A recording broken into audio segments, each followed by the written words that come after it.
Hello, welcome to the Morning Brief, the very first edition for the week. Thank you so much for joining us. I'm Jeffrey Uzama. I'm with my guys and guys. Hello, It's Jeffrey. guys and guys now. They say there are no women in the media, so it's all gentlemen of the press. So that's fair, right? Yeah, that's fair. That's acceptable. After the rain comes the sunshine, and the first bits of sunshine will be the Morning Brief on Channels Television. Good morning and welcome. I am Bukola Koka. I thought you were going to say, after the pain comes the rain. That is ordained. What happened this morning, girl? Amen. I miss your, the nuggets. Is it the morning starter? Really, I always look forward to it. But by the way, that's one of my highlights. So that means that this is not as profound as you would have thought it would be. It is, but you know... I'll reflect on it. Absolutely. It's become like a highlight of my I think day. I know why. Why? Because when she has to buy fuel for 900 naira per litre, Oh, dear. it's feeling. I know that feeling. The cat is out of the bag now. She bought fuel for 900 naira per litre, Oh, so... dear. What would I do without these men in my life? So that's what she had to tell boring, us. Right? So she comes in the morning, I didn't see fuel. How am I going to feel I can't come to work? Finally, she got fuel. But it's got and then absolutely today's one is nothing to do 900 with naira. buying fuel at 900 naira. I mean, no, I'm just guessing. I don't know. I don't know, but sorry. Well, that's the reality. How much are you buying fuel for? I bought for 900 naira per litre over the weekend, and I didn't have the courage to buy beyond 10 litres. Kayode, how much did you buy? Well, I bought for 700. So it just brings the point. By the way, I'm Kayode Okikulu. There's a lot happening up here. And it just brings to the point, if we want to increase the price of petrol, let's increase it. It's one thing for NNPCL to say, we don't plan to increase the price. And the price is increased, or prices are increased, and it's different. She bought for 900. For some people, they bought for 1,000 plus. I bought for 700, and it varies across board. So let's face the reality and speak the truth to Nigerians. You can't take Nigerians for granted, absolutely. But it's where we are. It's the start of a new week, so let's inject you with some optimism, right? That's why we're here, guys. So we've always said our recommendation is always this government, the best recommendation I can give to this government is to be humble and be honest, because I will continue to say, just like I did say last week, Nigerians should be thanked. The government should be appreciative of the country's citizens because they've been very patient. The level of increase, the spike in the prices or the hikes is an avalanche of hikes, and then the percentage is incredibly ludicrous, as I love to say so. But everybody's just watching and hoping and saying with the renewed hope agenda of the president, okay, he said this is an initial pain that will get better tomorrow. We pray it gets better because I don't know how much Nigerians can bear when it comes to these things, but we hope that this gets better because it's no longer funny. People are going through hell and warm waters, and it is only our responsibility as a people to make life easy for them as much as possible.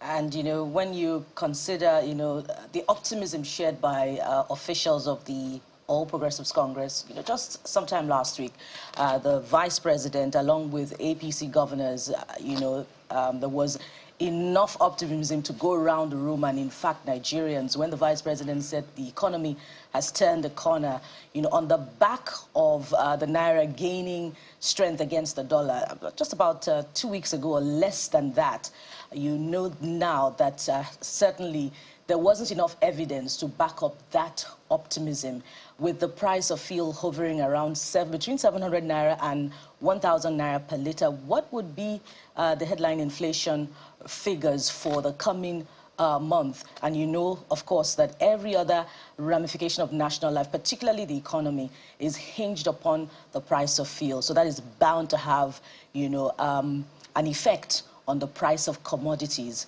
And Nigerians are, you know, grappling with the impact of the removal of fuel subsidy already as it is. How far can palliatives go? Even those cannot do without palliatives now, you know, are caught in their coats according to their cloth. So it goes beyond trial by error, you know, with what could work with the value of the naira against the dollar, what could work with fiscal and monetary policy, but a firm knowledge of, you know, what our targets would be, what our policy response would be to all of these issues, and, you know, definite results. But it in fact seems as if there is no clarity about the destination, and Nigerians are groaning and yearning for change as it is now. Well, there's a lot to talk about, guys, but let's find out exactly where will be our focus today on the program. Most states are highly dependent on the federal government's monthly allocation for survival, putting the issue of viability in question and invoke the vexed argument over resource control. So with the touting of a new minimum wage regime, how many states can sustainably pay workers to examine the state's fiscal viability to meet their obligations? And besides that, we'll also touch on security. Aerial component in the prosecution of any battle or war is always the game changer. When those metal birds, you can see them, you know, the combat helicopters are mounted by skillful hands and minds, you know, the dynamics are different. So today on the show, we examine the role of the Air Force in maintaining our territorial integrity. Plus, we go way back in time. I'm talking 10, 20 years ago. There you go, and we get up close and personal with one of the female OGs, as Jeffrey would like to call it, in the music industry, as someone whose voice and sound found a spot on our playlist at that time. You should know how tough it was to bring together a playlist at that time, but she still rocked it. So the big question is, what has Kenneth Brown, KSB, been up to lately? Well, we'll find out on the morning brief. Yeah, it's been a long time. Female OGs are not really celebrated that much, so we're super excited to have a chat with her, how she was able to survive, because there are seasons in time when to survive as a musician is quite difficult, when you have like 15, 20 people doing their best at a time. So that's when she came upstream. We'll find out exactly. But hey, that's all. Remember, CTV Morning Brief on X is how you get to us. It's a community show. Do your best to be part of the community. Send your messages there and your thoughts as well. The WhatsApp number is displaying on your screen. I wanted to be sure it's there. Yes, your messages and your videos only.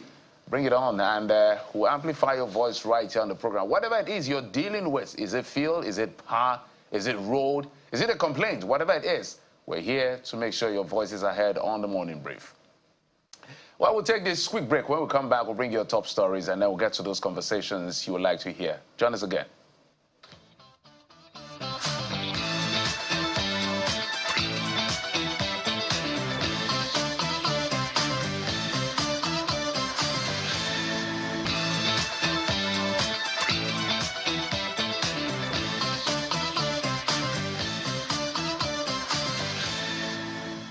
Top on the brief this morning is a disclaimer from Nigeria's anti-graft agency that the viral list of former governors under investigation for alleged corruption did not emanate from them. The Economic and Financial Crimes Commission has distanced itself from the purported list in circulation after several reports emerged that 58 governors, ex-governors, accused of misappropriating 2.187 trillion naira over 25 years were under the radar of the EFCC.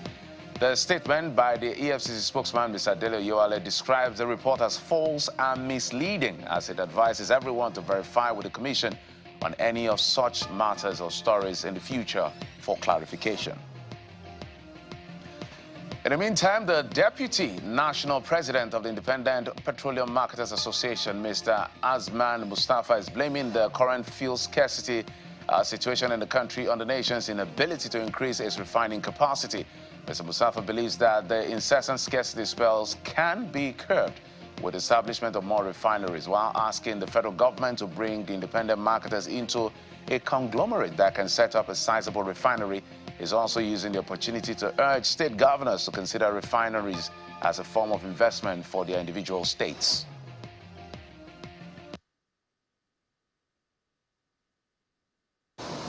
They will do it as an investment, not as a government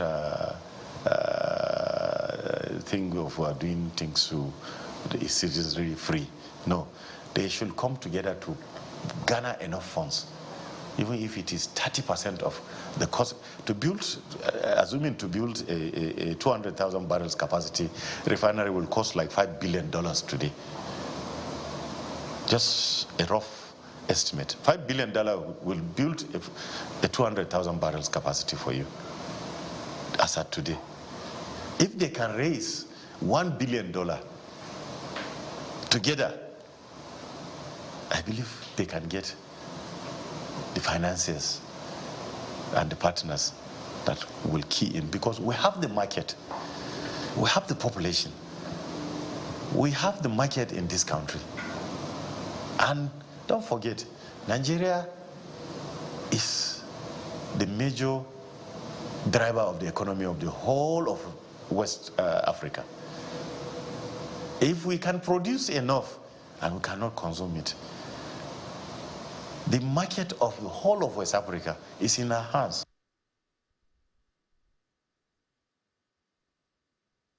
Well, you can catch more of that conversation at 9 p.m. today on Newsnight. And let's tell you that the president of the Trade Union Congress, Mr. Festus Osifo, is asking Nigerian government or the government at all levels to come up with their negotiation on the proposed 615,000 minimum wage by organized labor. Comrade Osifo, while on our program Politics Today, explains that the current economic reality has spiked cost of food, transport, amongst all domestic products, and government must seriously address the wage of workers to meet their needs. If you are going into negotiations, you don't go with your barest minimum. That is not how it is done. So if you are going to negotiations, you look at, from your own point of view, what do you think is fair, looking at all the parameters. So you put everything together. So it is now when you take that, value, or rather that position, the other party will now also come to the table with their own positions. Then you will now start counter-argument, offer and counter offer before the minimum wage is arrived at. So that 615,000 naira is what the labor, TUC and NLC felt that with this amount, an average Nigeria will tend to be comfortable. But what we are saying is that this is our charter of demand to government. So the federal government will bring its demand, or rather its offer. The state government will bring its offer. Same thing. The organized private sector will make their case. Because in that tripartite committee, you have 6 state governors in that committee. You have 6 representation from the federal government in that committee. The organized private sectors, they are about 12. Then labor, we have TUC 6, NLC 6. So that is the composition of that committee. We're waiting to see how that plays out at the end of the day. Let's move on now. Apparently, terrorists are counting their losses with the latest onslaught by the air component of operations Hadin Kai and Well Punch of the Nigerian Air Force in the northeast and north central regions, where many terrorists were killed in airstrikes in Borno and Niger State. Report shows that with terrorists neutralized, their structures and equipment destroyed, their ability to attack ground troops and innocent Nigerians at will is limited. In a statement by the Director of Public Relations and Information of the Nigerian Air Force, Air Vice Marshal Edward Gapwet, the missions were conducted following credible intelligence on the movement of terrorists into the villages after the mass exit of locals for fear of their safety. In the meantime, the federal government says it is determined to address the root causes of ecological challenges across the country in order to protect lives and property. That assurance is coming from the Secretary to the Government of the Federation, Senator George Akume, while commissioning the Cotton Cafe flood control project in Cotton Cafe local government area of Kogi State. He explains that the federal government is taking proactive measures to mitigate reoccurrences of flood disaster. And now to some tough warnings from the Taraba State Governor, Agbu Kefas, threatening to deal with any individual or group sabotaging his free education policies and 50% tuition fees slash in tertiary institutions across the state. The governor also says the EFCC may be invited to monitor the implementation of the World Bank-assisted projects in the state in order to ensure transparency and accountability. Governor Kefas gave the warning when the Taraba State University visitation panel submitted his report on the findings on the institution. All the money that some lecturers are collecting from them in the name of handout and all these things, some unnecessary billing, they will vomit it at the right time. So, and if in your report they are found wanting, we will suspend the management of the university. We'll suspend them. We want to do the right thing. We need the right people in the right place to do what is right. I'm not here to joke because I'm talking about the destiny of 4 million people. Okay, tough words. Now let's talk business. The federal government is mandating system operators in the Nigerian power industry to supply not more than 6% of total available grid generation per hour to international customers or off-takers. In a directive from the Nigerian Electricity Regulatory Commission, that's NEC, to electricity generation companies, NEC says the priority system of prioritizing international customers and limiting distribution companies' off-take during times of imbalance in the grid is both inefficient and inequitable. The aggregate capacity to be allocated GENCOs, so international off-takers, in the next 6 months shall not be more than 10% of their generation capacity, according to the new order.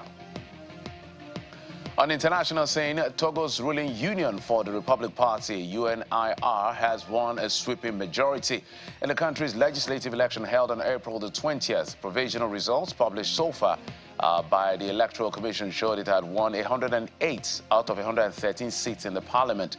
The result paved the way for President Faure Gnassingbe to extend his 19-year rule under the new charter following the approval of a controversial new constitution. It allows him to take the newly created post of President of the Council of Ministers, which is similar to a Prime Minister that is automatically assumed, or somebody who automatically assumes office by the leader, according to the leadership of majority in their parliament. In sports, it's a successive win for Nigeria's Rivers Hoopers after beating Rwanda's APR 86-82 at the Basketball Africa League in the Saharan Conference at Dakar Arena. The Rivers State team, who recorded an impressive 77-68 win against Senegal, that's AS Douanes, on Saturday, returned to action on Sunday to continue their fairy tale run, winning the first quarter 19-18. The Rwandan side clinched the second quarter 22-21. However, the Nigerian side didn't back down, winning the third and the fourth quarter 23-22 and 23-20. Will Perry was the best performer for the Rivers Hoopers with 31.4 rebounds and 3 assists. The team will return to the court on Tuesday when they face Tunisia's US Monastir. Well, those are the stories we've been tracking for you in the last 24 hours and the early part of today, and it will form or shape part of our conversation later on the show. But I'm being joined by Kayode now as we run through some of the things you've been saying on X. Kayode, what's happening? Jeffrey, it's not the very best of times, really, when it comes to press and press freedom in Nigeria. And that's where we're starting off from this morning. On May the 1st, Daniel Ojukwu, a journalist with FIJ, said to have been abducted. Those were the words used by FIJ, by the police, then taken from Lagos now to the nation's capital, Abuja. And what's quite curious is that for 48 hours, he was held incommunicado, couldn't reach out to his family. Family were looking for him, had to be lodging missing persons complaints from police station to police station. And this was done by the police. This was not done by kidnappers and the rest. So we're starting off with that. And this is coming just a few days to Press Freedom Day. Yeah. So imagine all of that mixed remember together. The incident that happened prior to, I think it was last month, right. A gentleman from, I've forgotten the name of the media house. I've forgotten his name, but he was also held by the military for about 72 hours or so before his family could know what's going on. We put out that, I think we had an interview. Yeah, we had it here. Exactly, on Channels Television. So Daniel Ojukwu was said to have been abducted on May the 1st, just a few days to Press Freedom Day. Until today, he remains in custody. And the International Press Institute is vowing to blacklist Inspector General of Police over the detention of Daniel Ojukwu. It leaves a very bad taste in the mouth, particularly at this time. So this user, Hyacinth Eze, begins our trends this morning by saying that clamping down on investigative reporters will not take us anywhere.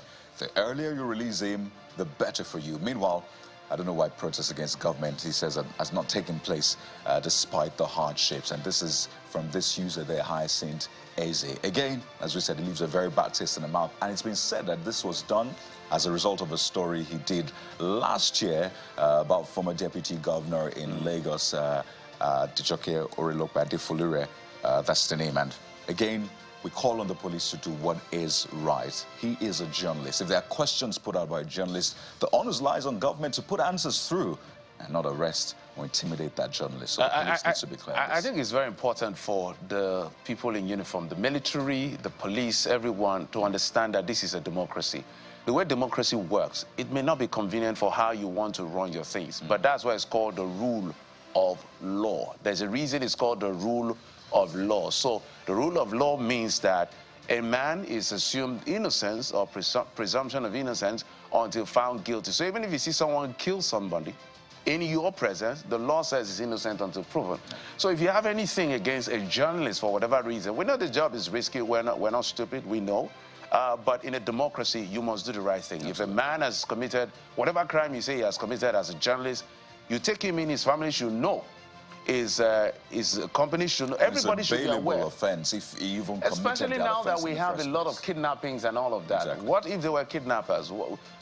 It's not funny. It is wrong by every shade of form what they did. They have to explain to the Nigerian people this is not acceptable by any form or shape. Fidelis Lawrence says, how can someone whose primary duty is to protect lives and property abduct someone for over 24 hours without notifying any member of the family? I really wish more justice could be done. So I think enough is said. You can't just pick up people and get their incommunicado. It's unacceptable. Absolutely. And I mean, some will say this operation, abducting someone in court for 48 hours, just reminiscent of what we've seen happen with kidnappers and bandits. And that takes us to the next conversation. Bandits recruiting youths for as low as 500 naira, says Rada, that's Governor Diko Rada. So it's shocking.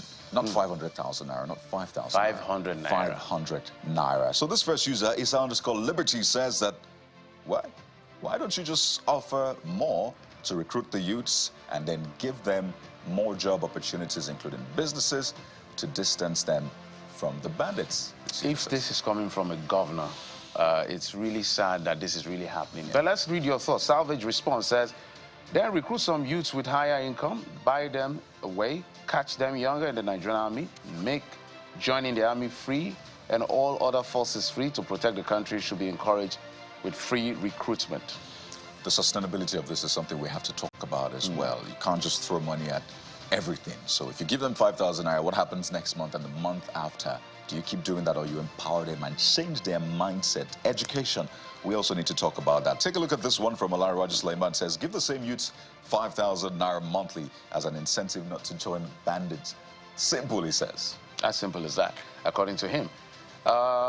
Petrus Obinato says, if the governors were up and doing, and if the call for restructuring had been heard and responded to positively, all this manner of narratives would never have seen the light of day, according to him.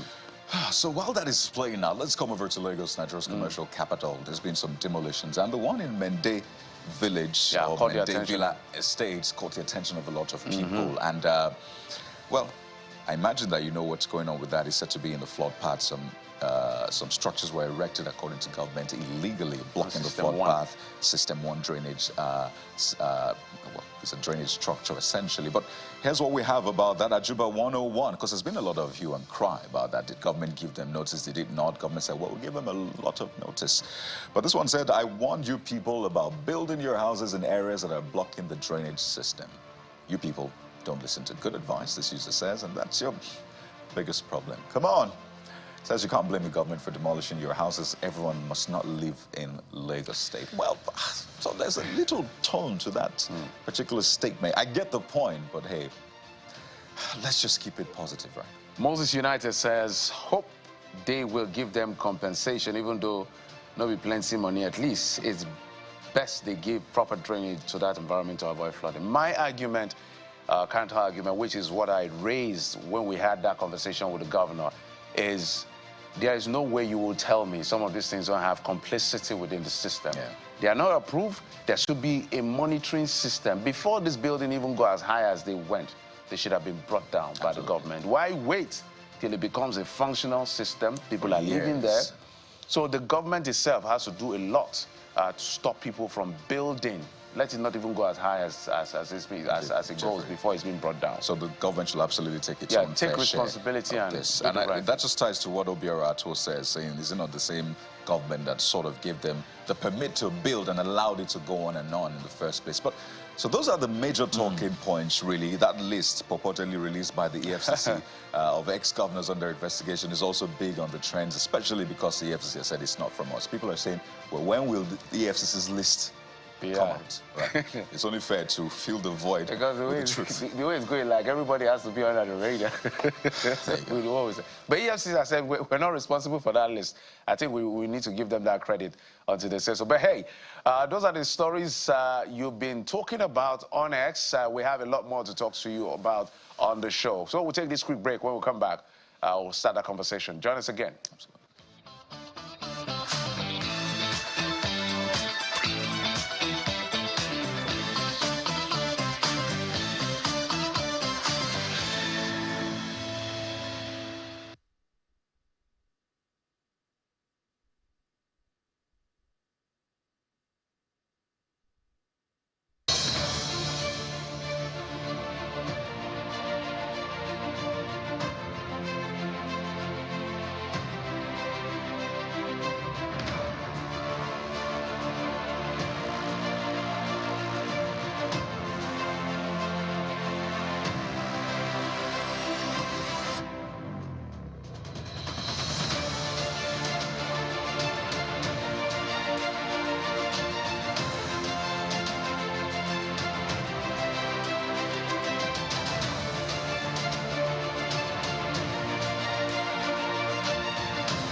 Welcome back to the Morning Brief on Channels Television. And Nigerians will be asking themselves this morning that very, very thorny question. Has it ever been this bad?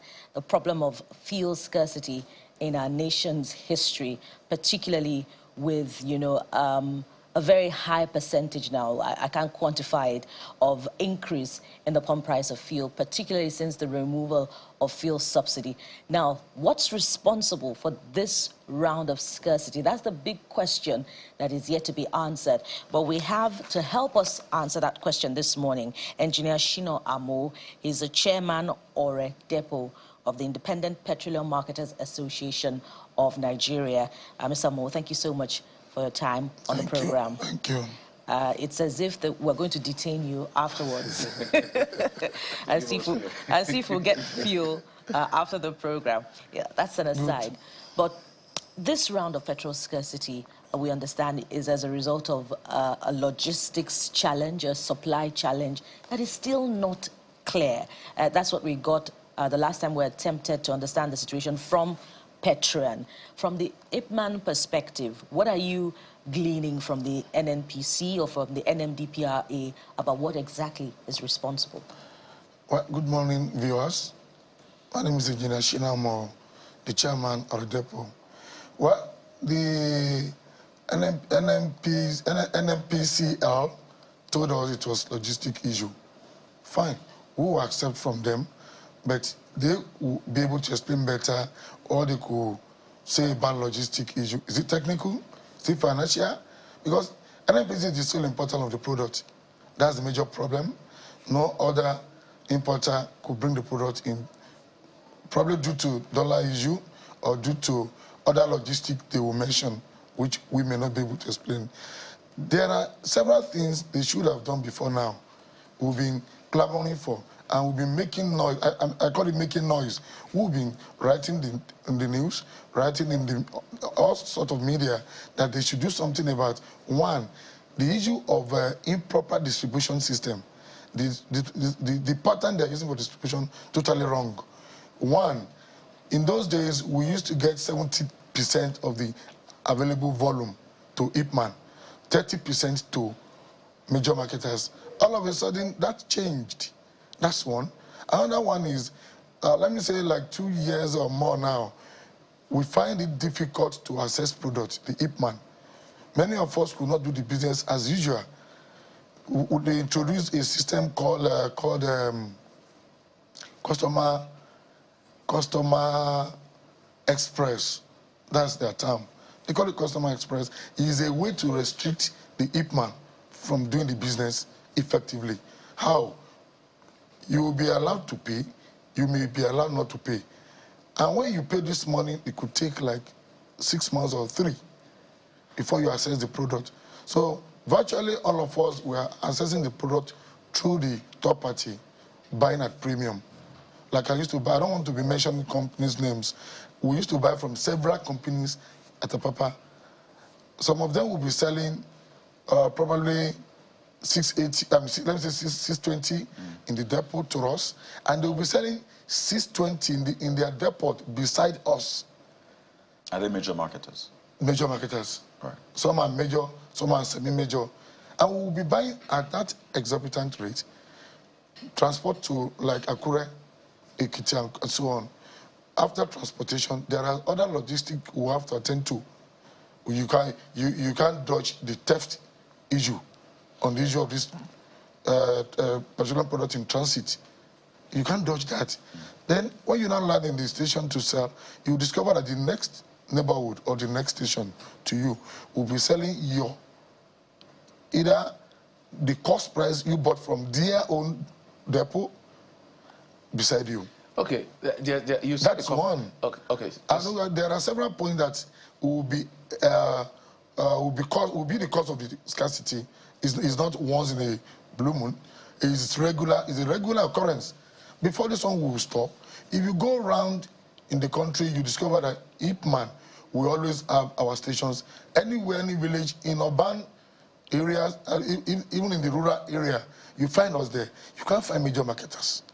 But when we were using the formula 70-30, if there is scarcity or shortfall or logistic, the way they mentioned, it will not quickly be shown or affecting masses so quickly this way, because the people within the rural area will still be enjoying the available volume within their area. Sorry for butting in. Are you suggesting, by any shape or form, that the NNPCL is in cahoots with the major marketers to discriminate against Ipman, which is responsible for the current wave of scarcity or some of the scarcities we've seen?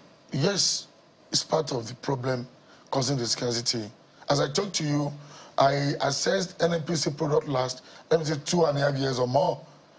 The last one I paid money to NNPC cover after 3 to 6 months before getting it loaded. I refused to make payments again. I've been buying from any depot available, and I said the price are good. So let's break this down further. You said that it used to be 70-30. Yes. So what is it now for Ipman and major marketers? We cannot even put a figure on the table for the current formula. Do major marketers, do they get more than Ipman now? They do excellently well. So let's say it's flipped to 70 for major marketers and 30 for Ipman now. It should be beyond that. 80-20. Well, I can say yes, because we are not getting any volume like we should get. So we can't really calculate percentage per se. So basically now, this is like a price war. Because obviously you can't sell at the price that those who get it directly from major marketers will sell. We cannot. And that is maybe reducing patronage for you people. Exactly. So basically you want to increase price appropriately or get from NNPCL directly? We are not, we won't be happy increasing price to put more pains on people. No. We appreciate if NPC could do more in allowing Ipman to access this product. There were periods we suggested they should look at a depot or one or two in Lagos or elsewhere. There are depots in Koko, there are depots in Napapa. Okay, Ipman, pick your product from either Atio, Nipco, or anywhere. Our ticket could be taken to those depots. They will answer us so quickly, but it's not done that way. There will be mixing up of tickets from various locations, from various companies. So, pardon me. So let me just get this right on a final note. So we understand that there is the pricing issue. There's you getting it from NNPCL. So this 200 billion naira bridging cost said to be owed depot owners, is this what's responsible for this scarcity? How does this factor in again? Because it looks like a lot of things. It's good you mentioned this. It's not part of the scarcity, I have to be sincere, but it's a serious pain on marketers. For example, if I could load from Lagos to Akure and sell the price at approved pump price when there was, before deregulation, when I could get it to Akure and I will sell the same price Total is selling, that gap in transportation and my other logistics, that PEF, the money we're talking about, will be the one to close the gap. Are you getting me? That will close the gap. That money, if it's not being paid, I may not be able to go for further loading. So that's one side, one issue at his side that's been lingering for long now. But it's not the cause of the scarcity. We're only asking for that payment to be at least attended to on time. So many issues arising from your explanation now. On the one hand, you're saying that this supply challenge that is causing Ipman to be unable to access the product is part of what is responsible for this current round of scarcity. Yeah. But even at that, some major marketers are not selling. Their stations have been shut for the past 7 days of the scarcity. Am I correct? You are right. So how could it be that if some major marketers are not accessing the product, Ipman is being eased out of the system, and as a result, that's responsible for the fuel scarcity? Or should we be asking some other player in the industry some questions? Well, the issue of major marketers, I think they could answer that by themselves, because NFPT said logistic issue. Since they mentioned this, it could affect virtually everybody in the system. Okay. Some of them are not selling actually due to shortage in supply. Okay. Like NNPC mentioned. So you also talked about pricing, that even when you're able to access from major marketers, that they sell at a particular price and they sell at the same price to you, but really you're supposed to get it lower. Sure. So who should be regulating this pricing regime and ensure that major marketers are not enjoying inordinate gain? Thank you. You see, the case is simple. If NNPC want to be sincere with Ipman, before now, we were not having this issue. You pay in your depot, like in Nore, we make payments in Nore. Making the payment in Nore, somebody in Ibadan will make payments in Ibadan. You get it approved, then be sent to Apapa for loading. When those depots, are you aware that 21 NNPC depots are abandoned, not used? Like, or is being abandoned over 20 years or more, not being in use at all. Yes.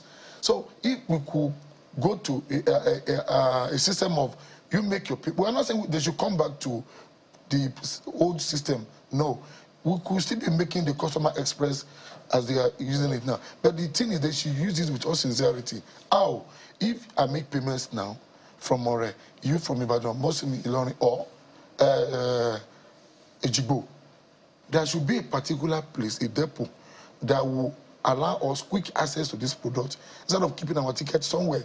If that one is done, we'll be getting the product at a rate closer to the major marketers' rate. Okay, as we begin to wind down, let's see. We know that Port Harcourt, the last time we spoke to our correspondent, we don't know what it is right now. They seem not to be having issues of scarcity, at least in major parts of the city. They say they have a lot of tank farm. So the supplies that have come in now, they say they want to wet the system and all of that. The supply, because we still have the scarcity. Sure. So has this supply been taken to? Where hasn't it gotten to? Why is it persisting? You see, when there is scarcity this way, you know, I mentioned initially that we Ipman, you find us in the rural area, urban, and anywhere you can mention. Now, when there is scarcity this way, the priority will be Lagos, Abuja, Port Harcourt. That's the priority. It was just on Thursday or Wednesday last week. They quickly rushed out like 300 tickets for Ipman for us to come and load, which has not been happening. Sorry, who rushed out 300? NNPC. Okay. They brought out like 300 tickets for us. I have the list of my Did you get information. Well? Is that what? Did you get? Yeah, we all got. Some of us got. Some of us that paid the money long ago. Some like 3 months, 4 months in the system of NNPC. Some of our people got, because they had to call us, all the chairmen, bring ticket, bring information of ticket paid, not to be paid currently. Ticket paid, already meaning 3 months, 4 months, 5 months in their cover. Sorry, so if we got the 300 ticket, program for loading.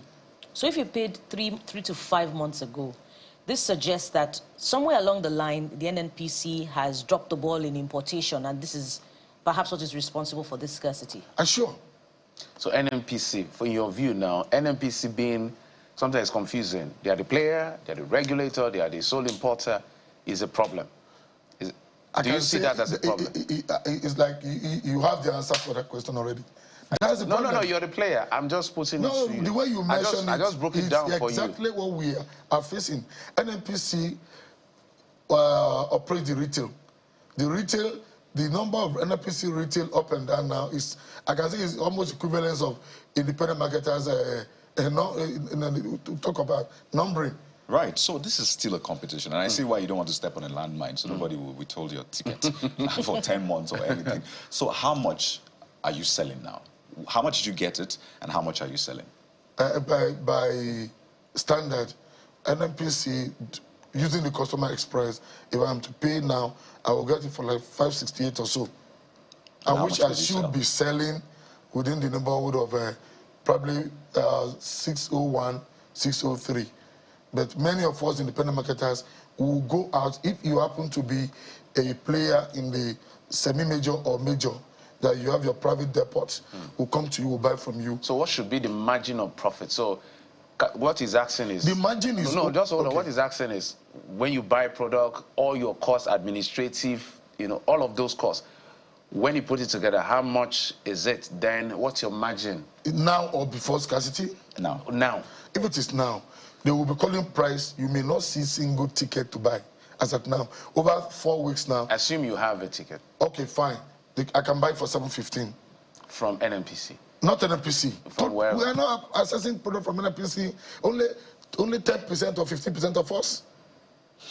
It's quite tricky, because on the one hand, you got some of late. On Thursday, you said NNPC gave 300 tickets. So that one that you got, how much will Nigerians buy it for? Good. That one should not be more than 630, 640, 635, based on logistics, transportation to Okiti, transportation to... And other parts of the country, you have to factor not other parts of the country. In Akure, you can't get the same price like you get in Lagos. No, absolutely. I'm saying that there are peculiarities with the different parts. The margin should not be, should be within the neighborhood of 25 naira, 20 naira. So which filling stations can Nigerians go to today and get petrol? All the stations that loaded products from NNPC cover within that Thursday and today, because some are still loading. How would we know which one? Help us. They know what they are doing. NNPC can handle that. So should we have a list so that we know that you got petrol? NNPC can handle that. Is there a place on the website or somewhere we can track? Because how many could you track? How many could you track? Oh, no, trust us. No, we can't. You know what I'm saying? You know what I'm saying? Some of our people will be programmed now. Some have been programmed. The list I mentioned just now, these are programmed people. You may not even get it loaded in another 1 month. They are still struggling to get it loaded, but they are programmed. But you know, this question is important to help Nigerians, particularly those who are buying petrol like us for between 700 naira and 1,000 naira per litre. So we can avoid those stations and go to stations that are selling at the more realistic price. Yeah, sure. Yeah, so that's why we're asking the question about where to get this petrol that you say is not available. I mentioned it. These people are programmed until they are loaded. Some of them will be loading. Yeah, it's okay. Just go ahead. Some of them will be loading in earnest. Some may not even load 1 month or 2. So nobody has even gotten the product to their filling station yet? As I talk to you now, my members that are on the program, none of them has loaded. So getting tickets is one thing. Loading is another thing, and bringing it to your filling station. Getting tickets is NNPC work. Getting it loaded is petroleum tanker drivers. That is your driver's duty to struggle. At times when you go to Apapa to go and load, I can recall several occasions where my truck will be damaged. I think from this conversation, we clearly see where the problems are, even if I think it speaks louder than itself. Bukola. So as we wind down now, those that are selling for between 700 and 1,000 naira per litre, which association do they belong to, and why are they selling for that high price? Well, that's another bad thing, because IPMAN will always stand against profiteering. We will only stand against putting people into more pains. As I talked to you on Monday last week, I was going to Ibadan. I thought I could get fuel along the road. I got to interchange NNPC. I spent 2.5 hours. I could experience what people are facing. We don't support anything paying on people. Those people, there are several people that are not IPMAN, for information. Yeah. And they do a lot of things, sharp practices. So you're chairman or a depot, and you couldn't buy petrol? I left Akure with my full tank. Believe it or not, when I will be going back on Monday, my fare will take me to like any independent station I'll get fuel. I got disappointed. None. So you couldn't get fuel? I had to wait. I queued for 2.5 hours. I took 2 bottles water with 1 Pepsi under the sun. I could understand what people are suffering. So realistically, how long will this last? No, by God's grace, the way they are handling it and the prayer on NNPC and the support of IPMAN. Our president and our zonal chairman, they are all working day and night to make sure. That's why you could get the list, you could get information about 300 people programmed in IPMAN. Are you getting me? Because of the day and night work of the national president and the zonal chairman working seriously. I can assure you, less than 2 weeks, we should be out of this. Another 14 days? No, it could be less, but maximum. Okay. Maximum. How many days? I said 2 weeks, maximum. From today? But, yeah. All right. That's going to be a month. That could be 2 days or 3. Well, that's going to be a month, given where we're coming from already. That would be like 3 weeks. Well, I wouldn't know when you've been counting. We've been counting from last Sunday. Well, we should be out of this between now and less than 2 weeks. Wow. So in the meantime, Lagos will be enjoying this anytime soon. At very high prices. Within 2-3 days, Lagos will be enjoying this. At very high prices. I'm looking at people from Ekiti, Akure, Ikere, Ado, but talk of Lagos, Abuja, Port. Those are the priorities of the government. Any loading at all, they will tell us everybody should go and wait. They will prioritize Lagos, Abuja, Port. Apparently, there are more questions than that we have to ask, besides the answers that you have provided. But we must anchor at this point, and thank you very much for your time and contribution on the program. You've helped us understand the issues to a reasonable extent. Mr. Engineer Shino Amo, the chairman or a depot of Independent Petroleum Marketers Association of Nigeria, thank you so much for your time. Thank you. Thank you. I appreciate it. And from the issue of petrol scarcity, we move on to the financial viability of states, particularly in the light of the current circumstances. The ongoing debate over the new minimum wage that Nigerians hope will be a living wage to help workers, be able to live through these times. So stay with us. We'll be right back with more.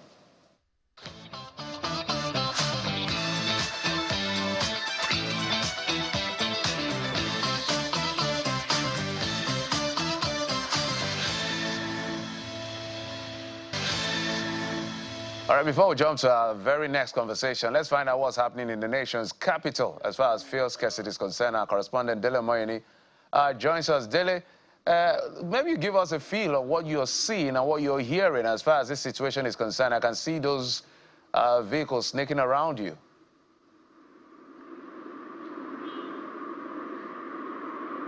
All right, yes, good morning, guys.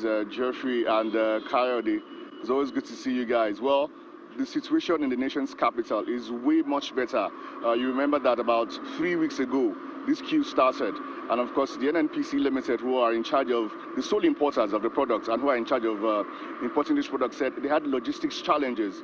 But 2 weeks ago, they said that challenge had been settled. But of course, fuel queues still surfaced, and the owners of these products said they were not getting the products, and that's why the queues still persisted.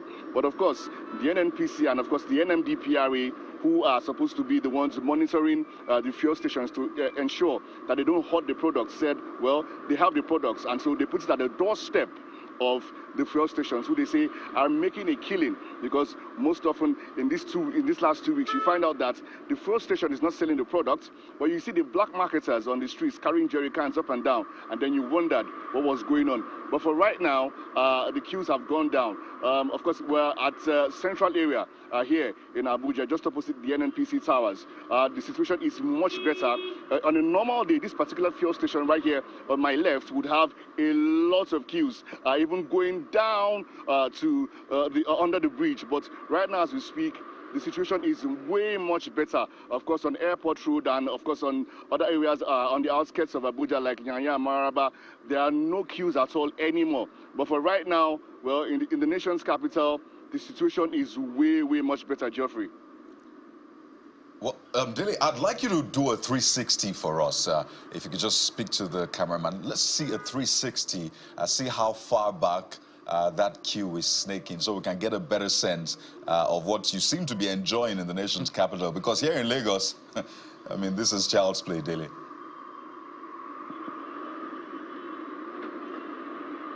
All right, so we're going to do a 360, Geoffrey, and my cameraman is going to follow me. So usually, let me explain to you what normally happens. Now, this particular line, if you see this particular line as we speak, it's just like 2 or 3 or 4 vehicles. But normally, Geoffrey, you see a queue that goes way down this line and goes way down to under the bridge, and it goes all the way there. So usually, you have a situation where you understand that a queue can be like 30, 40 vehicles long. And of course, you also see right here in front of the fuel station, there are other cars who, of course, want to shunt the line and get the products, faster than others.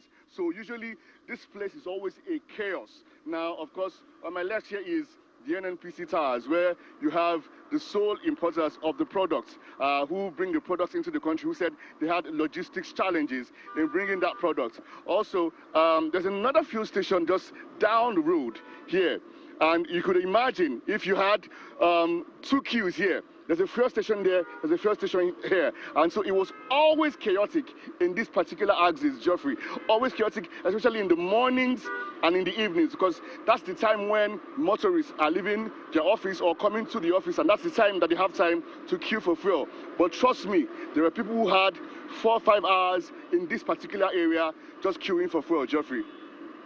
Very quickly, Dele, your initial reporting suggests that there just may be some hoarding among some filling stations. Please establish that. And you can also tell us, give us an idea of pricing, how much FCT residents are getting the petrol for per litre.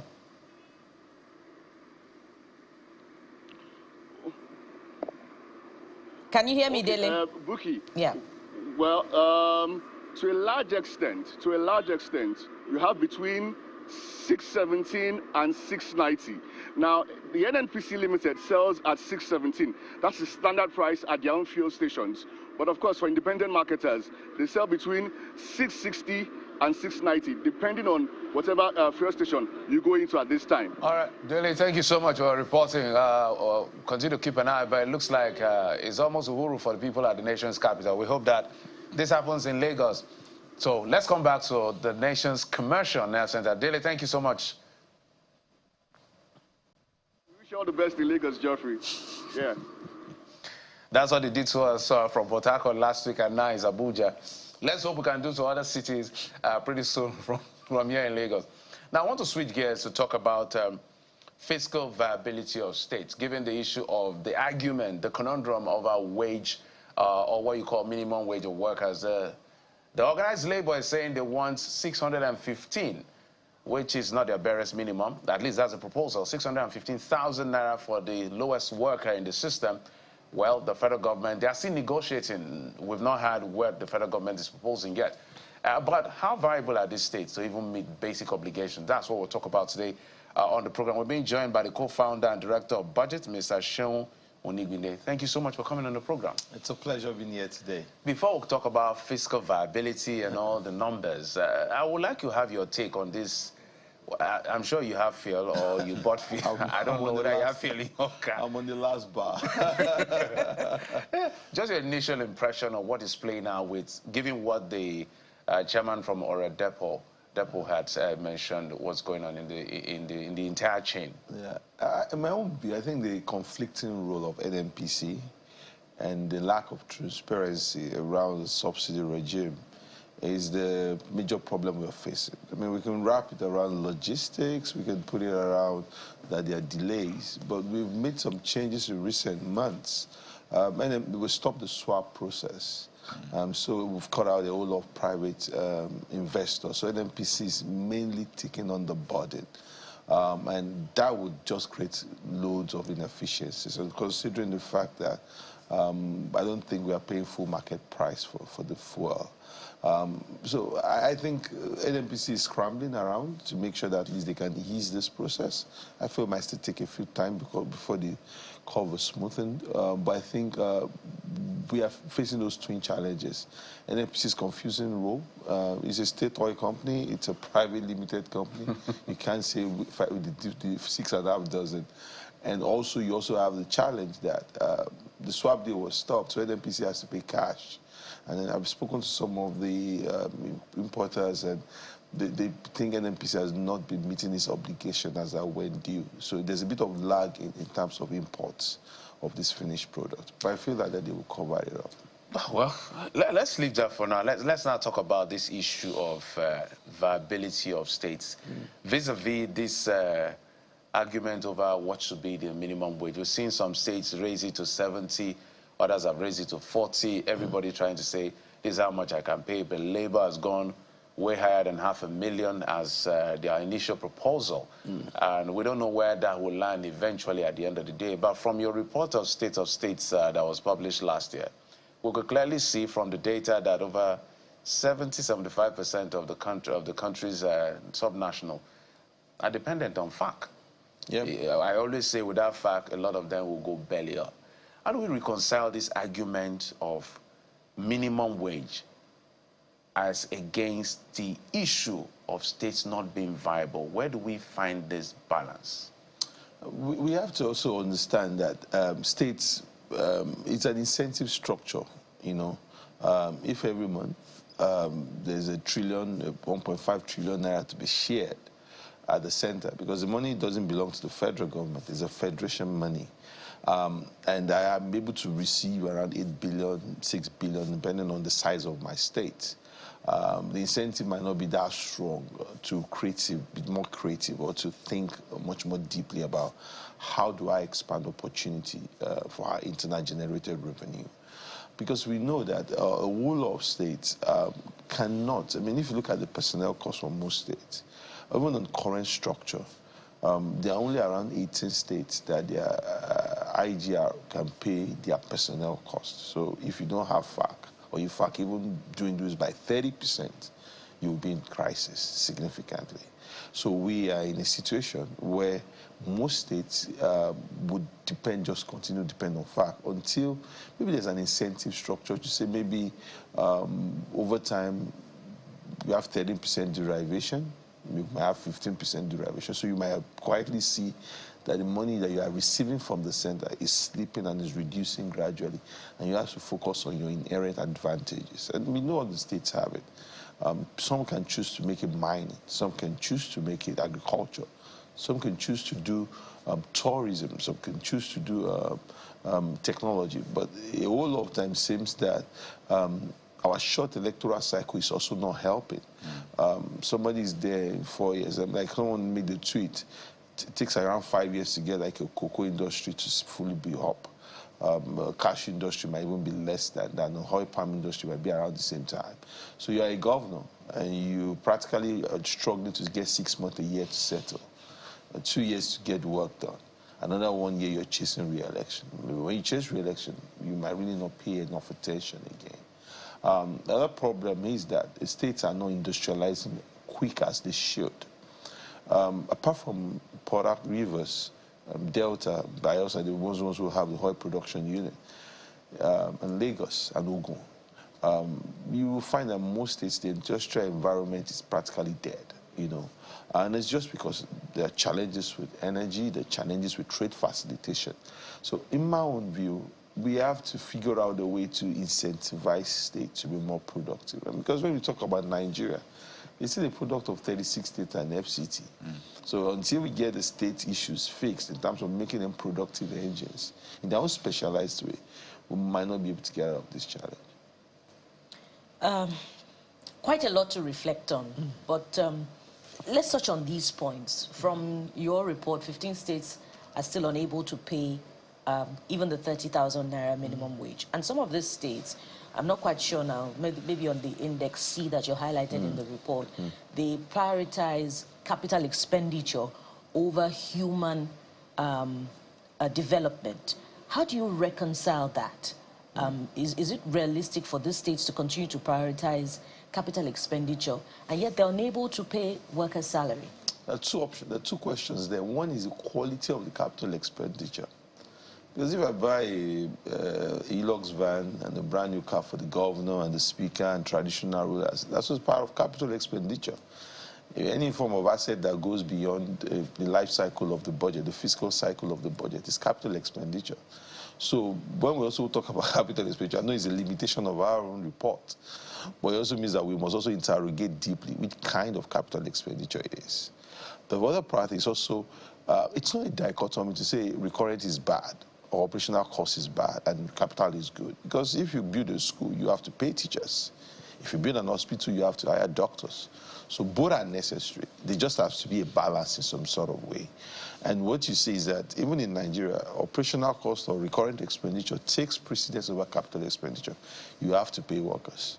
I mean, roads also are important, but sometimes those things, the procurement cycle is much more longer and it takes a while before you can finally get it up. So, but states not being able to pay salaries, at this point, everybody's getting a lot more money from FAC because of this whole exchange rate devaluation that has happened. But it also means that states are not paying what they're meant to pay to cushion that effect, because you now do what they call a wage award system. So if I'm earning if 35,000 naira 70,000, the person that was earning 300,000 naira is 335,000. I mean, that's socialism or communism. I don't know how to put it. It does not just work at all in terms of living wage. So I feel that I don't think Labour has been pushy enough. I don't think they have been doing it as they should, because when you removed first subsidy for almost a year now, I mean, the minimum wage has to remain what it is. I don't think the wage award system is our deal in any way.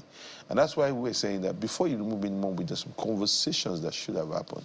There's some palliative measures. Subsidy, you mean? Yeah, before you remove the subsidy, sorry, I mean, there's some conversations that should have happened. And if those conversations have happened, the major part of that is the minimum wage, to agree with Labour. Because I watched your analysis, where you said $98 was what it was when it was 33,000 naira, 30,000 naira. Now, if you put it at 1,200, you're doing at least 120,000 naira. So my own thing is to even at 150,000 might be a good place to start. I also understand limitations of government. But the current Nigeria of today, a minimum wage might be less than 150,000 naira. Is not enough. And that's even for states that even maybe low cost, or states like maybe in the north or maybe in the hinterland, but maybe it gets even much more worse in Lagos, Delta, Port Harcourt, where the cost of living is much more higher. You know, we're going to just properly contextualize this, because I know that the governors have been meeting, and it looks like they're foot dragging on what to put forward. And I imagine there's still a lot of argument within them that you can't say you can pay more. Do you know my own state? But on the outside, everybody's quiet and making it look as though, oh, we're going to make a decision together, when we all know the peculiarities. So on the one hand, I don't know how people are speaking to their state governors to say, let us know our state. of states in this case. Can we afford it? Is that conversation happening at the state level? And I think you talked about Labour at that level perhaps not doing enough. Labour will say, well, we put out 650,000 naira anyway. What more can we do? We set the bar really high. So should we begin to press the governors more now to speak to these issues? Because from what we have seen so far, they've been very quiet. Yes, and I think that's where the pressure needs to come from. But, you know, a lot of people are also waiting for the federal government to signal. You know, I think there was a story recently about Lagos State saying 70,000. They had to retract that story and say, no, our minimum wage is not at 70,000. We were just making a case that someone on 35,000 now hence 70,000. Well, the idea was, what they were doing was the addition, which was called for earlier in the year, and not the minimum wage, essentially. Because the minimum wage must have a sliding scale. I mean, it's not just that you go hard 35,000 on everybody. It also means that someone maybe on maybe 200,000 now gets maybe somewhere around 280, 300,000. So and that has not happened. So my own view is specifically that the federal government also has to signal, you know, and I guess I don't think the 615,000 with Labour is reasonable. I like the fact that they made it clear, they broke it down and say this is how someone will spend 615,000. I just wanted to quickly refer to this map because I need us to call out states as much as we can. Looking at this map, the color regardless, which of the states do you think are well and able to pay something consequential, and which other states? And what is consequential? Yeah. We need to speak to this. Yeah, so you need to put a figure to that consequential, so that so if we say like a minimum wage of 150,000, because and you want to know, because there are some states now that still pay around 20,000. Yeah, that's just the truth. But you find that the states in the south are always personnel cost heavy. I mean, Delta, Bayelsa, you know, Edo also recently has its personnel costs grew a whole lot. Then you also have Rivers, for some reason, has not paid. You will be shocked that the personnel cost for Rivers is less than Delta. Come on. Yeah, and so I don't know if the previous governor has been paying as he should have paid. Because also, but you also worry about state like Bayelsa, for the size of the state, the size of civil service, his personnel cost or his operational cost is just too high. States like legacy states like Oyo also have huge personnel costs too. And it could be as high as around 12 to 13 billion naira per month. Does that translate to the fact that they are paying more? It does not translate together. I mean, it's just to be clear, because people will hear that. It's just the size of the civil service. Okay. The size of the civil service in those places, number of schools they have, number of hospitals they have, even in places like Osun. Let's not forget, Osun had his own problem for years, and it's just now getting back on its feet. Sorry, if I may comment just very briefly. The implication of this personnel cost being heavy, does it mean that they are unable to pay the new minimum wage? They might not be able to pay a significant jump on the minimum wage. If you put it around 120, 150, I doubt they're going to be able to pay that. If the skills are done properly. I mean, if it means that they might not be able to pay that. Because if you're heavy on you're doing around 10, 12 billion already per month. And by the time you put your FAC and IGR there together, maybe you're already around 50. You're not doing just around 15 billion in a month. So where's the extra money going to come from? So let's address one big elephant in the room. I'm processing it, and I'll need your answers because you have the data. Where is the problem here? Does this call for that vexed issue of resource control, or governors are just plain non-creative, some of them? Like I mentioned, there are two problems. The incentive is the first problem. I get money at federal government at the center. I can borrow to fix my capital expenditure as I go on the way. Then there might not be huge incentive to aggressively grow the IGR as should be. That's the first problem. The second problem, we have a data problem as a country. I mean, in the U.S., you see that the data with the federal and the state, they are all working in the same bucket. So as you pay federal taxes, you pay state taxes in some way. But in Nigeria, the federal government is not involved in the personal income tax. So it looks like you're running two data systems at the end of the day. The states may not even have capacity to collect efficiently the personal income tax. So you have a problem where you're supposed to run one single, both individual and corporate are in a single funnel. And you'll now basically be able to use data to see that who's paying less and who's paying more and all of that. And that may even make you make tweaks to the personal income tax to say, okay, I need to raise for this bracket, I need to lower for this bracket. But from an holistic point as a country, you can't see that.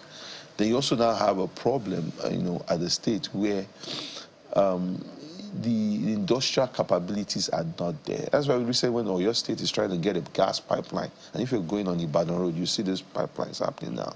It's just because they was also saying that Ogun has benefited significantly from that.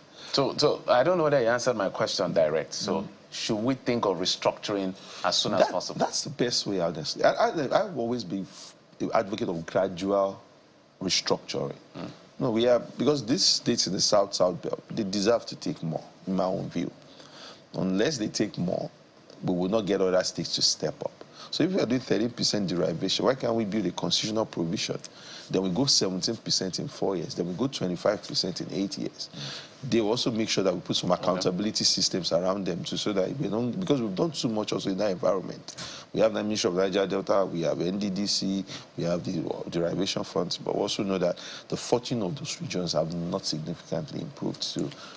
But we also, for the benefit of the country, I think it's something we need to try. Okay, so let's manage our time now. Give us maybe 5 more states that can or cannot pay the minimum wage based on this map. Lagos can pay more minimum wage, more than what it's currently paying, even though, and Ogun, I think, possibly. Also, Ogun has a significant IGR. Ogun has a lot of companies. So they can. Then you have also Edo can also play. Delta can also pay. Then you also have, if you go up in the north, then Kano also have some robust year. Then Kaduna, the weight of its external loans is coming down on it, including even Lagos too. But Kaduna and Kano will also try. Gombe also has a very small personnel cost in terms of management, and I think to some extent Delta has a huge debt burden too. Yeah, it has a huge debt burden, but because of the huge, they've received the most of FARC allocation in recent years. 8 over 36. Yeah, those ones are ones that will be certain that they can. If you take a minimum wage higher than what it is, if you take the FARC down, if the FARC goes down significantly, most of the states will not be able to do This is about a quarter. Yeah. Yeah, so you see what we're saying. And just to add, some of the states that you pointed out have huge personnel costs. There are states that are receiving FAC allocation, so that leaves a huge question mark on financial prudence in those states. Yeah, because also, I mean, there's a lot of financial challenges, especially in the South states. And in the north, the operational cost is small, and I think they're paying too small. I think the lot of questions are beginning to be asked about that recently. Mr. Sean, there's a lot to talk about. So we need to piece. We can't even. I think as at the last report, Bayelsa was the highest dependent on FAC, over 90%. We're hoping to see those numbers, whether they've improved or not. That will come out this year. August. Sean Igwinde, co-founder and director of budget. Thank you so much for your insights on the program. It's a pleasure. Thank you so much. Thank you for having me. Well, you see it for yourself. I'm sure you've looked at your state, maybe ask your governors and local government chairmen what exactly are they doing with the monies they have to help you position yourself properly. But when we come back after this break, we'll talk security. Join us again.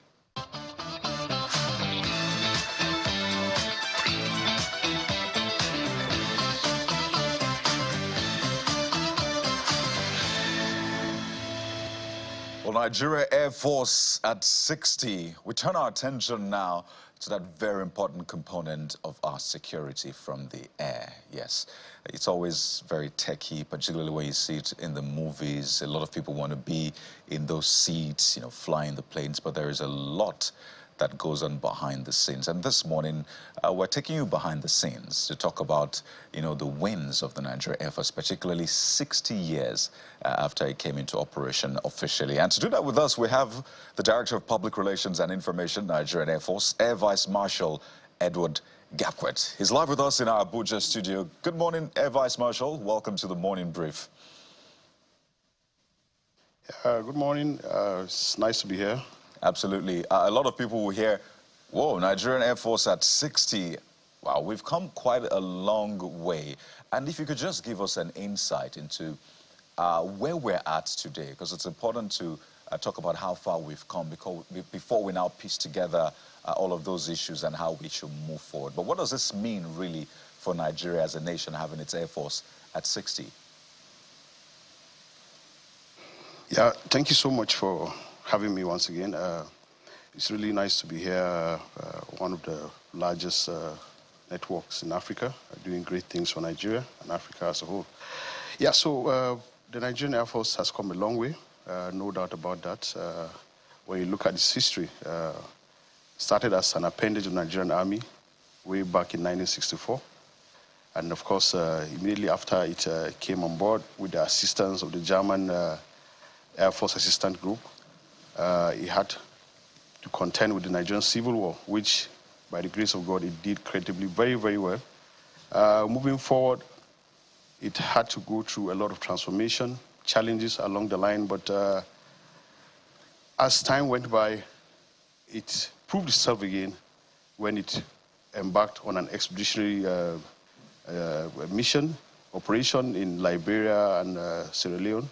And we all know the efforts that the Air Force, alongside the other security agencies and other militaries of other countries, put into that particular operation.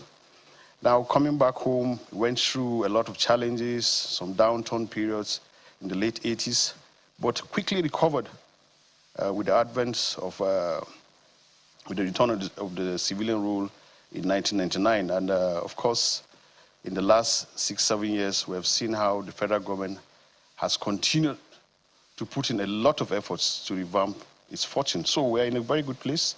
And of course, it's no gainsaying the fact that it remains a key player, a key enabler in the current ongoing fight against all forms of criminality in this country. And by the grace of God, I think we are making a lot of efforts and proving everybody right that indeed the need to establish the Nigerian Air Force way back in 1964 was a worthy cause, and is still a very, very worthy cause that all Nigerians should be proud of. So that is why 60 years down the line, the Chief of Air Staff, Air Marshal Hassan Bakar, believes that we must roll out all the drums.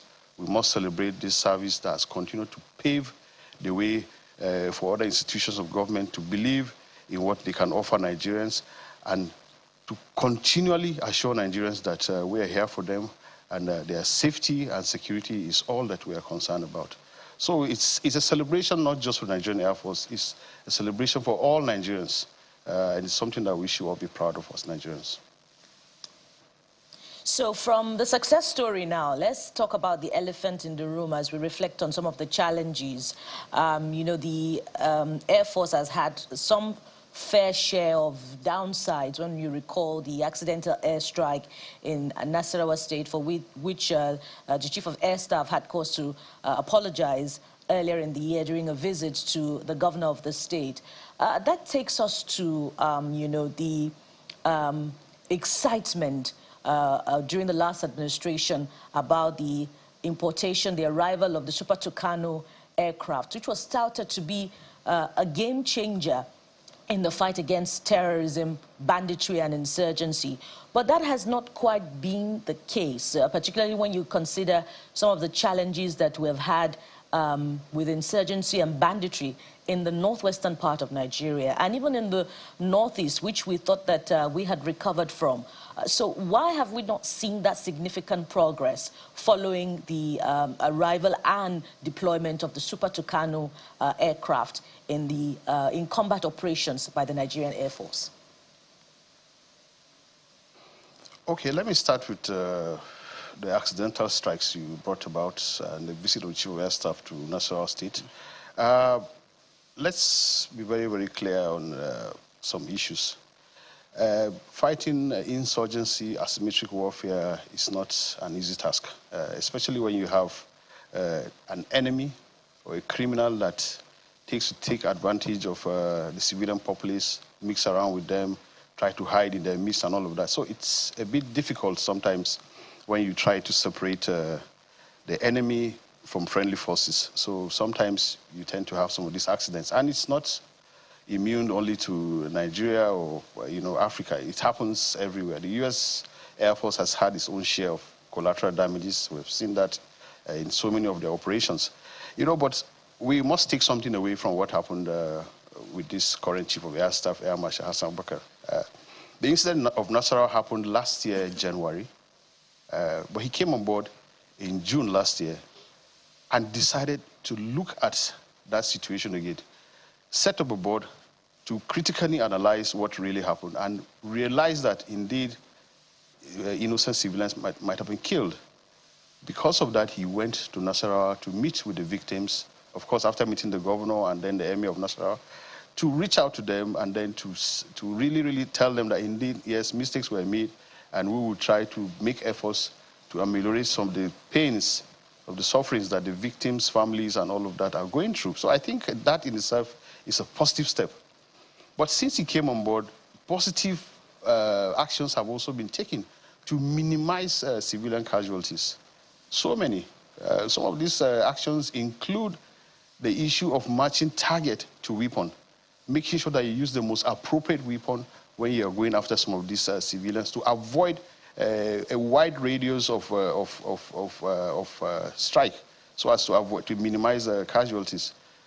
Our safety school in somewhere in the southwest is also there to make sure that our pilots and engineers yearly go there to get informed about latest techniques that have to do with safety of some of these operations that we're doing. We're also collaborating with American partners and other foreign governments on how to acquire knowledge, especially on air-to-ground integration. And of course, you're aware that with the new platforms we have, these platforms have the capability for precision strike. In precision strike, you, as much as possible, try to minimize, hitting some other targets. And that is why, I stand to be corrected. In the last 1 year, we have not seen any strike on any civilian targets or any accidental strike, because everybody is being careful. The pilots, the engineers, everybody is taking lessons from mistakes of the past and making sure that we get it right. The issue of Tucano, I must say this, nobody ever said that once we receive the Tucanos, then all our problems are solved. It doesn't work like that. But to a large extent, the Tucanos have made significant changes, have brought significant changes to our operational theaters, and they are doing that till date. Of course, in line with other platforms. So it's a continuous process. But I think the problem is we tend to underestimate the security challenges that we have in this country. You are talking about an insurgent or a terrorist that, today he's a terrorist, tomorrow he's a kidnapper. Today he's in this environment, tomorrow he has moved to the southeast. To the northwest, to the north central and all of that, moving from one point to another, mixing around with civilians and all of that. But I think to a large extent, to a very large extent, what we are seeing these days are more issues of kidnapping than terrorism. And I believe that to a large extent, a lot of efforts have been put in place to make sure that we minimize to a large extent their freedom of movement and their ability to continually pick on soft targets and all of that. Yes, these people continue to, succeed here and there, but it doesn't mean that efforts are not being made or we are not succeeding. That is where I believe the media should continue to educate Nigerians.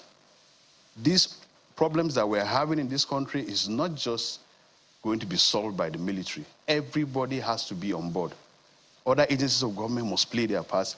The military is doing its best, but everybody must come on board to continually contribute to the efforts that we're making. So it's a whole of government, a whole of society approach, and everybody must see himself as a key player in solving this problem that we have in this country. So I believe that we are doing quite a lot with our counterparts in the Army, Navy, DSS, and other agencies to make sure that we keep our citizens very, very safe. All right, maybe as we begin to wind down, I want to find out from you, we've had these Chibok girls, over 80 of them still missing after 10 years. We've had other people also in captivity. Maybe help us find out what is the Air Force doing and seeing.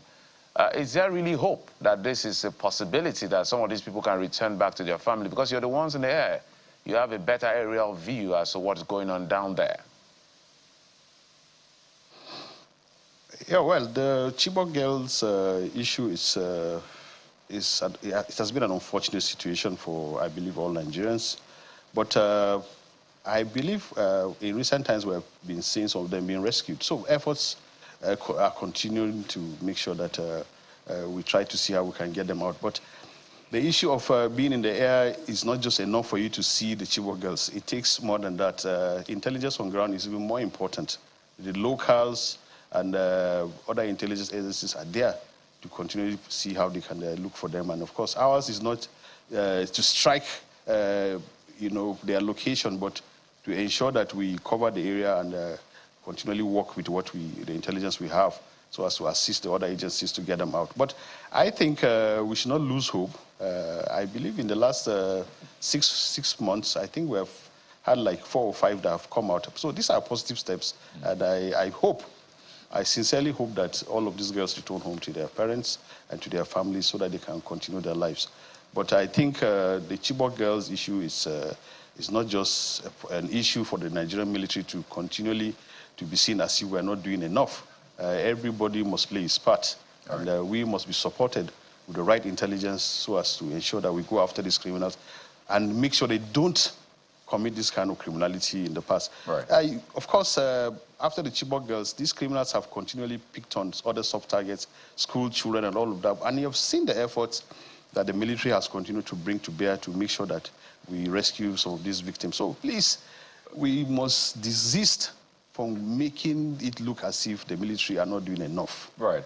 We must see ourselves as a collective unit working together and making sure that we support the military and other security agencies, so that, trying to always run the military down as if we are not doing enough, as if all of this problem is our fault. I don't think that's the way to go. Especially you guys in the media, you guys have to see yourselves as key players in this challenge. Vice Marshal, and I think that's essentially why we're having this conversation, to speak about the gains of the Nigerian Air Force, particularly at 60. I mean, just look through our website.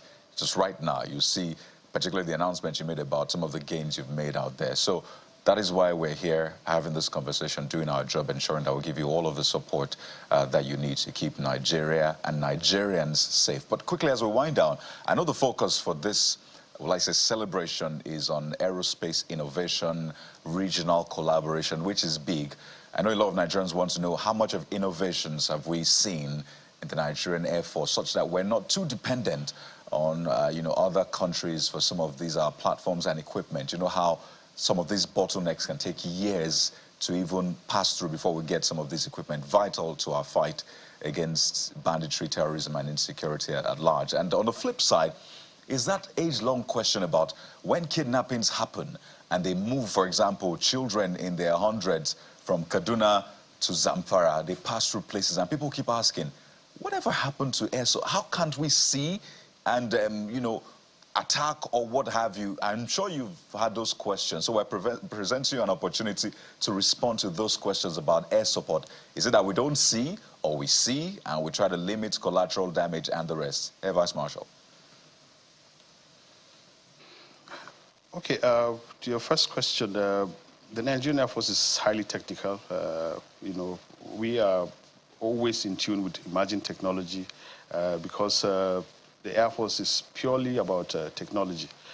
We have made a lot of efforts with regards to research and development in the Air Force. Indeed, we have a research and development institute purely run by the Air Force, and a lot of gains have been done. If you have time to attend the Nigerian Air Force at 60 celebration, a day is dedicated to research and development, where we're going to showcase some of the things we'll be able to develop, and which have helped in saving this country a lot of foreign exchange. If you recall the Gulma project, the local UAV that we've produced here, right. Indeed we are just at the end of that particular project because it has gone through so many changes and so many upgrading that I believe very, very soon it should be operational. So we are doing a lot in terms of R&D, always having competitions amongst our personnel to see how we can continually upgrade some of the things we have. But you see, if you look at the Chief of Air Staff's key enablers to his command philosophy, one of the key enablers has on strategic partnership. Okay. The partnership is for us to reach out to our foreign partners to see what we can gain from them, even if it's in areas of reverse technology and all of that.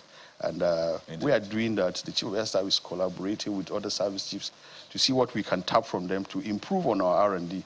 The Chief also met with all the defense attaches of other countries in Nigeria, and through those kind of collaborations, we'll be able to see how we can tap from them to improve on what we have. So a lot is being done. Local companies like Innocent, Nigeria Limited, we're totally out of time on this conversation. I think, if I'm not mistaken, they developed a local, I think the local battery or something like that for one of the aircraft, which was very, very effective. So we are working with local industries here to see how we can improve. Now, the issue of...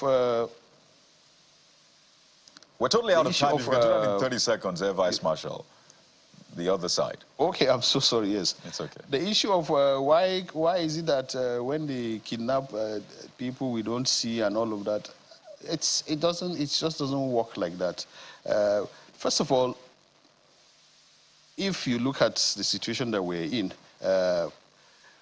it is very, very, very, very possible for us to be following some of these targets, but at the same time, it is not something that we come on air to talk about it, you know. And to be honest, you have to be very, very careful when you're dealing with issues of kidnapping and it has to do with children. It's so easy for people to say, why is the Air Force not there? Why are they not following them? Why are they not striking them? The same Air Force will strike today, and definitely the whole country will be on our neck telling us, why did we strike? We killed this and that. So a lot of efforts is being made. It's not just easy to just sit down and say we're not doing enough and all of that. But let me just put this in closing. We must continue to support the military and other security agencies. Our civilian counterparts must continue to give us the necessary information we need to go after some of these criminals. Well, Vice Marshal. Our other agencies, the media, government agencies, everybody must play his part if we really want to get to the bottom of this situation that we find ourselves. And I think by doing that, we should be able to solve some of the problems we have. Indeed. Vice Marshal, well, I'm sure we've proven time and again that we are allies in this fight against insecurity to secure our nation. And by the way, we'll be there live and direct at the celebrations, particularly the R&D part. We'd like to thank you so much for your service and the work you're doing as a force. Air Vice Marshal Edward Gapquet, Director of Public Relations and Information, Nigerian Air Force. I don't know if to say happy 60th birthday now, but thank you for your time and have a wonderful one.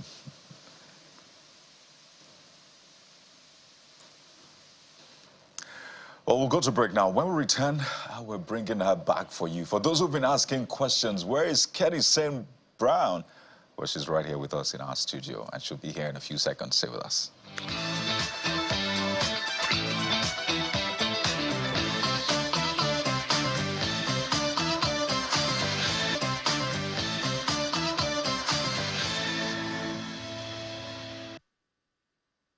I guess you're turning around looking for her. She's here with us. Kenny St. Brown is in our Lagos studio. Wow, let's clap for you first. Looking as beautiful as ever. I hope you know the natural question. I don't know. Let me give it to you. I don't want to get... Where has she been? She's been looking after her teenage children and ensuring that they were not going to have absentee parents. And then taking the education and the formative years very important, and personally I'm very intentional about raising them so that they could become the people that will take care of her later. Wow, I like the way you put it, but it just evokes strings of questions as to the challenge of being a woman in the creative space. Walk us through that. Okay, you know, because not many fathers will say what you say. I had to sigh because they say what a man can do, a woman can do better. But in the entertainment industry, it's taking you it's demanding more, because men don't go through periods, you know, and so men don't go through pregnancy and all that. Men don't go through all the challenges that women go through, and then we have to still make a show out of that. I remember when I was pregnant, I was 7 months pregnant with my first child, 8 months pregnant. So you could imagine how big I was, and I had a series of nominations. It was Fame Awards those days, and I had a series of nominations, and I was meant to perform. And there I was with all the genuine excuses to say, you know, I can't do this, you know, I'm heavy. Papa Keke said, baby bump. That's the a show. put the bomb out there and make a show out of it. You know, and so the challenge of having to be in the right mood to put a show even when you're pregnant, men don't go through that. And then 2 weeks or 3 weeks after I put to bed the same child, there was this big show by Sonny Okosto under the bridge in Ikeja. It was called Peace Concert. And you know, there were not too many female artists way back then. Yeah. And so I was one of the frontliners. And the excuse, genuine excuse again was that, hey, I just put to bed, I'm a nursing mother. But my kid said, what is that? Put the baby out there. Where is strap the baby up, carry the mic, you know? And that's the show. So the business of show, that's the showbiz. The business of the show, or the show of the business, does not give a woman any excuse. You know, whatever it is that you have to go through as a woman, it is not genuine enough. You can make a show out of all the situations, but just make sure they're positive. Well, and again, also, even when it's a heartbreak, even when it's a marriage break, because I know people might not want to know about that, even when there's a breakup, even, thank God for today's social media where there are negative information, you can quickly come out and say, hey, that's not true, you know, and people would be like, oh, we know, and the neighbors will go, I'm an eyewitness, you know. So even with that, you still have to brace up and put up a show, give the information out, and never stop singing. And so that was my situation where nothing could actually stop me. Baba Keke, even when I wanted to stop, thank God for my brother, Kenny Ogungwe, you know, by the way, just felt there's no gap. You can't give a gap. You know, it's a career. It was a budding artist. It's a career you have to give all of your pains and your gains to still develop it. You know, so that's how far for me. Yeah. You know, and I'm just enjoying listening to you. You could go on and on. It's you know, great to see you. Yeah, we have, right? Hey, Wookie. Let me just give you your flowers. Thank you. Back in the days of Radio Lagos, she was such a Lanko. Yeah, she was a teenager then. She was in Lanko. I remember. Jeffrey, you're rubbing it in. No, she was a small girl. Even you were not in the scene. I was doing my thing somewhere else, you know. Well, I'm still very young. I don't mind Auntie Kenny. I'm still young. And I was going to talk about age anyway. Yes. I remember you from the days of Ire, yes. Kenny's music. That was a long time ago. I'm sure a lot of young Nigerians don't know Ire. But you have managed to stay young, both physically and in spirit too. You know, see your vibrance, see the excitement you carried on. How have you been able to pull this off? Forgiveness. Living in perpetual forgiveness. Having to give an excuse for someone who hurts you, and even when there are no justifications for the action. Because there's no space in my heart to nurse you, to nurse a hurt. You know, this place is filled and full. Because I have young people to nurture. I have me to nurture. I have life to enjoy. And so when they tell you forgive, it's for your own good. You understand that? No grudge.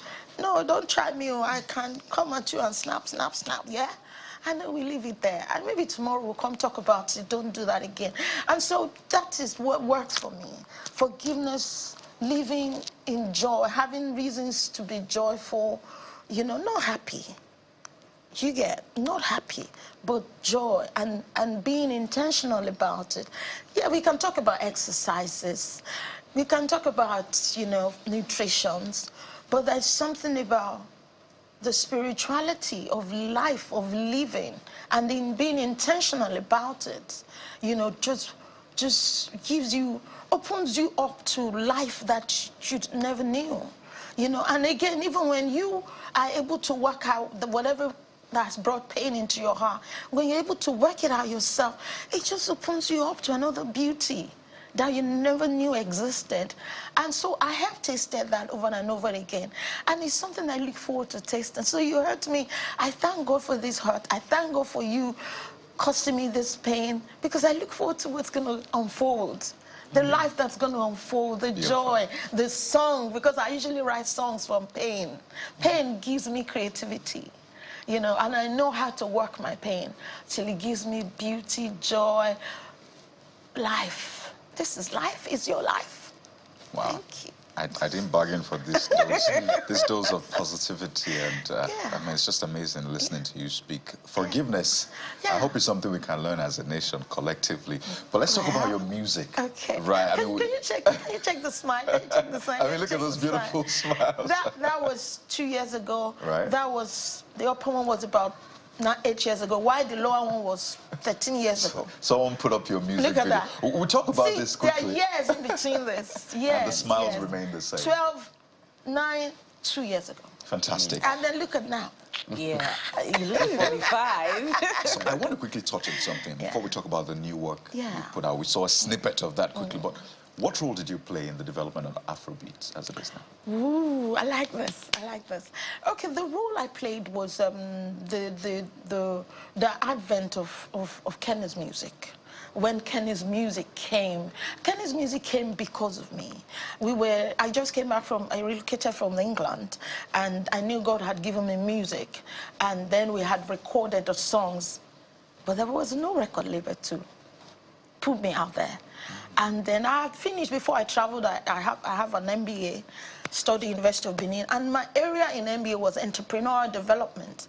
And I just told Baba Keke, if there are no Sony Music and the rest of them were actually winding up. And so if there are no record label and they had started the mega promotions, and they were not going to put it to waste, you know. And then I told them, this is my MBA now. Shebi, they taught me this thing. Can we just start this thing? And he believed me. I mean, I have an amazing brother, Kenny Ogungbe. He didn't doubt me. You know, it was his money, but it was my expertise. He wanted to say, can you do it? Okay, let's do it. So he was doing promotions on the radio. And I had to just go to a local church and look for young boys to raise us that I trained. Who trained me? God trained me. Yeah, and so we started production. So check this out. When my brother was producing, remember he started rap sounds and raps. He brought raps from America, and it was, so while he was doing that, young Nigerians were listening to the raps, the Tupac, the Biggie, the P. Diddy, you get, and then the Busta Rhymes, and young Nigerians started creating their own songs using that sound. And so it was Afro hip-hop way back. So we called it Afro hip-hop. And then the advent of the Remedies, the Tony Tetula, the Paul Play Dairo, and then the Tribes, with the LG, the Don, you know, so they were just coming on. But prior to that, I would not take it away from Word MC with Allen Avenue, Allen what? Allen. So she tried alone, and because there were no support, so it just kind of fizzled out. But we came and then now started making experimentation of hip-hop and Nigerians pidgin our language on this beat. And then that was how the Remedies could come out with Miosha, Mo, you know. It was from Liberian Girl, you know. It was the sound. And so many sounds like that. And they were putting it, twice Baba Keke on the radio every day, yeah. And then we were creating the sound and we were creating the audience. We were creating the sound, we were creating the audience. So you were an integral part of Yes. As we were creating the sound, we were creating the audience, then AIT started. And then they had a whole 1 hour for us to promote the videos we were creating of Nigerian arts, because we wanted to create a Nigerian story in the diaspora. And so that was how. And the Baba Keke was in charge of both Power and AIT, and I was handling the production and the A&R for Kenny's music, and that was how it started evolving. So when Rhythm FM came, we had produced a few Nigerian materials for them also to be using, and that was how the evolution and the things started rising. Okay, in my own case, we now had the Remedies, and then they kind of influenced me. You know, when I start tap, tap, tap, tap, tap, tap, tap, you know, heaven came down and glory filled my soul. When on the cross, my Savior made me whole, you know. And then the boy said, you can there were shows, yes, there were shows they were putting up, and they would just say, you know, your sister can't be on this show. And the artists be like, no, she has to be, she's our, you know, madam. And so my own vibe started changing and evolved, and, you know, and that was how. So you've been around, done that? 25 years. 25 years. So we should give you royalties from all these Afrobeat artists. I go collect. Is that Burna Boy Zoom go that I want? That's what. We must not leave without talking about your work. I think we saw a snippet of that particular video just moments. This is Turn Me Around. Huh? This is Alaye. Okay, it's Alaye. Yeah, this is featuring Alaye. Ice Prince. Yeah. I put Ice Prince out there for the first time, just like the way I put the Green there, you know, out. So, you know, so that was the beginning of the Is that beginning Essence? Of, That should be Essence. Essence. That's Essence. Wow, that's really you know, wild. and this thing, that's Ice Prince. And this thing about Afrobeat, it wasn't Nigerians. We were comfortable calling it Afrofusion, Afro hip-hop. But a guy on BBC, because I and J1 went on a tour in the UK, and the guy, a Ghanaian guy, I've forgotten his name now. He was the one that started, yeah, that's my new work now. Yes, I don't want to, because we're totally... BJ Sachs. We're almost running out of time. We're doing the Logo Julos video. Okay. This is a Borokini featuring BJ Sachs. But talking about Afrobeat, because it's important Nigerians get this information. All right. How did we now become Afrobeat? So Afrobeat is Fela. But the guy called it Afrobeat, so that's why it's pluralized. There's an S behind it. Fela's was Afrobeat. And the guy just said, see, all the songs from Africa, because he was on BBC, the only black guy on BBC radio. At that time. At that time. And so he felt he could not be using American hip-hop to be, Africans, we are bigger than this, we can't be calling Afro hip-hop. So he was one that consistently called it Afrobeats. And so the more Nigerian artists were taking over there and they were doing interviews, he was consistent about that. He boxed us into that. He boxed us in. So that way he could put his own Ghanaian artists. He could put the Sukus guys, you know. He could put all the experimentation from South Africa. And then, you know, This is going to cause a lot of Yeah. debate afterwards. I What know you we said. could talk about the efforts of Kenny's music to, you know, No, but we're totally out of getting a time. foray into the, what's it called now? The Grammys, yes. Yes, because that was how we could access the Grammys. With Two-Face Idibia and the African Queen. Very original. You can't even, would you call that Afrobeat? Okay, we're totally out of time, so... Hollywood took the song and put it on Fat Girls as a soundtrack. That was the first song from Nigeria to get into Hollywood. Do you know, we can keep you here and keep ourselves here for as long as possible. Well, I need her to say this, Jeffrey. We're totally out of time. There are those who... over the course of years, they say, Kennison Brown, you know, the way she managed us at time, we're not happy with her and all of that. Do you have something to say with some people who may have a grouse? They're happy because they were sheer illiterates. I mean, what was that? They were, musically, they were illiterates. We trained them. And we made sure that we did not overbear. Do you understand? We had contracts for this year, this is your percentage. We still have them. Kenny, so nobody can Brown. Thank you so much. It's my 25 years, I'm celebrating in 2 months. And Kenny's music is also celebrating 25 years at the O2 Arena in the UK. So guys, get ready. So we just got started. You pay us for that slot, by the way. We just got started. Kenny Brown, thank you so much. I'm racing because my ears say totally out of time. But it's a delight to see you again. Nigerians are delighted to see you back. 25 years is not a joke by any form or standard. Thank you so much, Kennison Brown, for coming on the program. Thank you. I wish you well with your new record and your new endeavor. And thank you for taking care of those children. Thank you. They'll take care of you in your old age. Don't worry. They must be. Well, for me, thank you for staying young at well over 50. 57 this year. Yeah. All right, guys, we're totally out of time. I want to thank you so much for your time and, of course, your usual company. Have a great day and a great week ahead. I'm Jeffrey Zongo. Yes, we'll be back again tomorrow. Have a fantastic week. I am Bukola Toka. We hope we've been able to help you start your day on a high. Don't forget to always forgive, okay? I'm Kayode Kikule. Goodbye.